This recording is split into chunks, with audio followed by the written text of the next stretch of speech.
दोस्तों, जुर्म की दुनिया वास्तव में बहुत ही अजीब होती है। कई बार जो दिखता है असल में वो होता नहीं है और कई बार जो असल में दिखता है असल में वो होता नहीं है। आज की कहानी में भी ऐसा ही होता है। एक नौजवान महिला जो पिछले 3 सालों से विधवा थी, लेकिन दिन हो या रात अक्सर फ़ोन पर किसी से बात करती ही रहती थी। और एक दिन रात को उसके नंबर पर एक फ़ोन आता है और फ़ोन करने वाला बोलता है कि हेलो मेरी विधवा डार्लिंग, कैसी हो। इतना सुनते ही वो विधवा महिला मुस्कुराते हुई उसको जवाब देती है कि मेरी जान, कम से कम तुम तो मुझे विधवा मत बोलो, क्योंकि तुमको तो सारी सच्चाई और सारी हकीकत सब कुछ तुमको मालूम है। उसके बाद वो महिला उसी व्यक्ति से वीडियो कॉल में बात करती है और वीडियो कॉल में ही उसी व्यक्ति के सामने अपने सारे कपड़े उतार देती है। लाल साड़ी पहनती है, सिंदूर लगाती है, मंगलसूत्र पहनती है, यानी कि पूरी तरह से एक सुहागन की तरह साजो श्रृंगार करती है और वीडियो कॉल में ही उस व्यक्ति से मीठी मीठी बातें करना शुरू कर देती है। लेकिन वो महिला इस बात से अनजान थी कि कोई तीसरा व्यक्ति भी उसकी इस हरकत और इस आश्चर्यजनक अनहोनी को अपनी आंखों से देख रहा है। दोस्तों, आज की कहानी बहुत ही दिलचस्प और हैरान कर देने वाली कहानी है। नमस्कार, प्रणाम। मैं आपका भाई, आपका दोस्त अभय, और आप देख रहे हैं द कीप क्राइम। दोस्तों, वीडियो में आगे बढ़ने से पहले आपसे एक रिक्वेस्ट है कि आप वीडियो को लाइक करके चैनल को सब्सक्राइब कर लीजिए ताकि हमारा हौसला बुलंद रहे। दोस्तों, आज की कहानी मैं आपको सुनाने वाला हूँ। ये कहानी है उत्तर प्रदेश के गोंडा जिले की। गोंडा जिले के देहात कोतवाली थाना क्षेत्र में एक गांव है बिसिया चैन, और उसी गांव की रहने वाली एक महिला है जिसका नाम है गुड़िया देवी। उसकी शादी बिसिया चैन गांव के रहने वाले रामकरण से होती है। रामकरण के परिवार में उसके अलावा उसके 3 भाई, उसके माता पिता, यानी कि भूरा भरा पूरा परिवार है। शादी के कुछ सालों तक तो गुड़िया और रामकरण पति पत्नी के रूप में खुशहाल तरीके से रहते हैं, लेकिन जैसे ही कुछ समय गुजरता है इनके घर में रोज रोज लड़ाई झगड़ा और अक्सर पारिवारिक कलह होने लगती है। और एक दिन गुड़िया देवी रोते बिलखते हुए थाने जाती है और पुलिस वालों से कहती है कि साहब, मेरे पति की हत्या कर दी गई है। इतना कहकर वो जोर जोर से रोने और बिलखने लगती है। पुलिस वाले उसको शांत करवाते हैं और उससे पूरी बात बताने के लिए कहते हैं। तो गुड़िया बताती है कि साहब, मेरे घर में मेरे 3 देवर, जिनका नाम है अर्जुन, श्याम और आज्ञाराम, और इसके अलावा मेरे ससुर और सास भी हैं। साहब, इन सब की नीयत सही नहीं है और ये सब मिलकर पूरी जमीन जायदाद हड़पना चाहते हैं। इस पर मेरे पति ने इन सब का विरोध किया तो ये सभी मिलकर मेरे पति की हत्या कर दी है और मेरे पति की लाश को भी कहीं छुपा दिया है। मैं किसी तरह से अपनी जान बचाकर आपके पास आई हूँ। जिस तरह से गुड़िया देवी रो रही थी, बिलख रही थी, तो पुलिस वाले भी तुरंत कार्रवाई करने के लिए अपनी टीम के साथ निकल पड़ते हैं और बिसिया चैन गांव पहुंचकर गुड़िया के घर को घेर कर चारों लोगों को अपनी हिरासत में लेते हैं और थाने लाकर रामकरण की हत्या के बारे में पूछताछ करने लगती है। पुलिस रामकरण के भाई अर्जुन से पूछती है कि तुम सब ने रामकरण की लाश को कहाँ छिपाया है। तो वो सभी कहते हैं कि साहब, हमें कुछ भी नहीं पता, हम अपने ही भाई की हत्या क्यों करेंगे। जिसने ये रिपोर्ट लिखाई है आप उसी से पूछिए कि क्या पता उसने ही कुछ किया हो। साहब, हम तो खुद ही कुछ नहीं जानते हैं। पुलिस गुड़िया की तरफ देखती है, लेकिन उसके चेहरे की मासूमियत को देखकर ऐसा नहीं लगता कि ये महिला भी कुछ कर सकती है या अपने पति की हत्या कर सकती है। लेकिन पुलिस ने इन चारों के ऊपर हत्या का मुकदमा दर्ज किया और इन सबको कोर्ट में पेश कर दिया, जहां से इन चारों को जेल भेज दिया जाता है।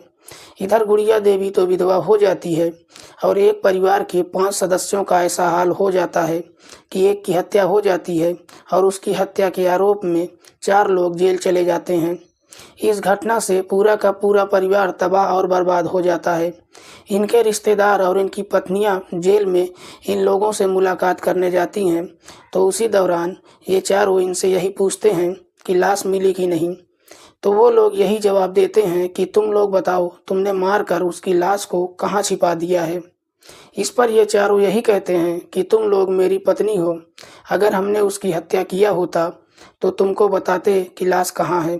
लेकिन तुम लोगों को तो सारी सच्चाई पता है कि अगर लाश मिल जाए तो सच्चाई सबके सामने आ जाए और हमको भी जेल से छुटकारा मिल जाए।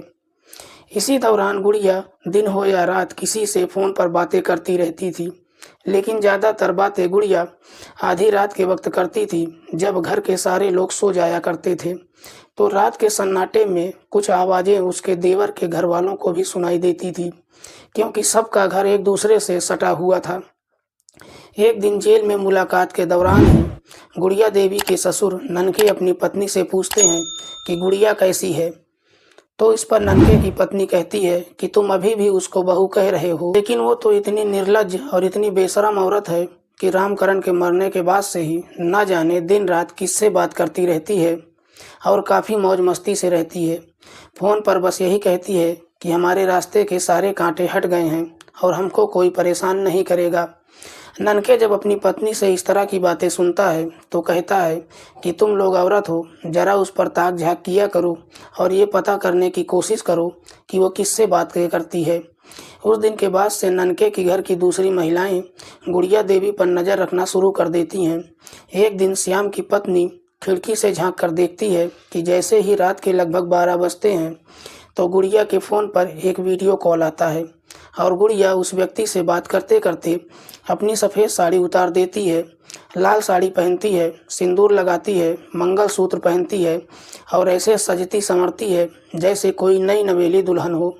उस व्यक्ति से जब बातों का सिलसिला शुरू हो जाता है तो बातचीत सुबह तक होती है।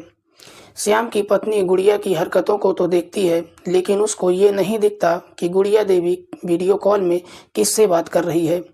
उस दिन के बाद से कई दिनों तक लगातार ननके की घर की महिलाएं गुड़िया की हरकतों को देखती हैं और एक दिन उसके घर की महिलाएं थाने पहुंच जाती हैं और पुलिस वालों से कहती है कि साहब, जिसका पति मरा है वो तो दिन में विधवा रहती है और रात को सुहागन हो जाती है।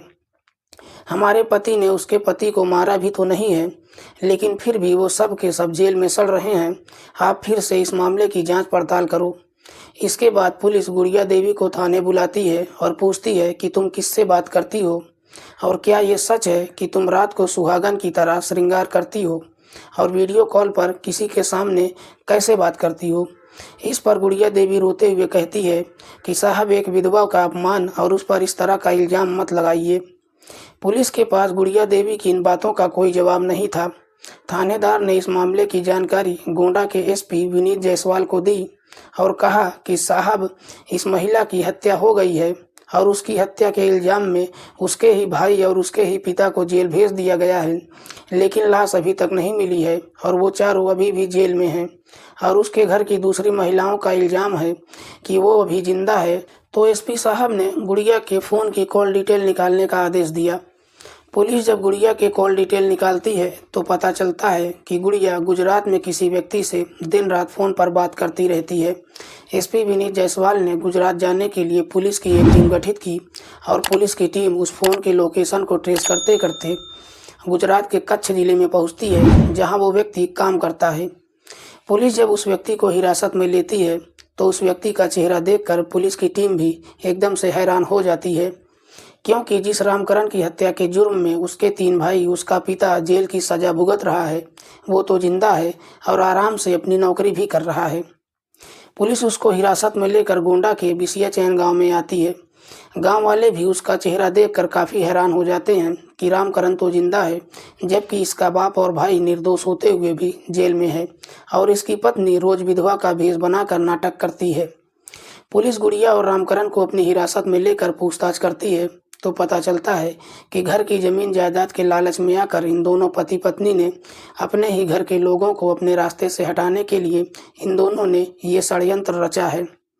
लेकिन दोस्तों, पति पत्नी ये प्लान बनाते वक्त ये भूल गए कि रामकरण जब भी कभी अपने गांव आएगा तो कैसे आएगा, और गुड़िया देवी को भी शक था कि रामकरण कहीं गुजरात में दूसरी शादी ना कर ले। इसलिए अपनी मौजूदगी का एहसास कराने के लिए, ये दिखाने के लिए कि मैं सुहागन हूँ, रोज रात को वीडियो कॉल में विधवा से सुहागन होकर दिखाती थी। फिलहाल पुलिस ने इन दोनों पति पत्नी को जेल भेज दिया है और रामकरण के झूठे हत्या के आरोप में जेल में बंद उसके तीनों भाई और उसके पिता को अदालत ने रिहा कर दिया है। दोस्तों, आज की कहानी आपको कैसी लगी कमेंट करके हमें ज़रूर बताइएगा। दोस्तों, आज की कहानी सुनाने का उद्देश्य किसी को परेशान करना नहीं है, किसी की भावनाओं को आहत करना नहीं है,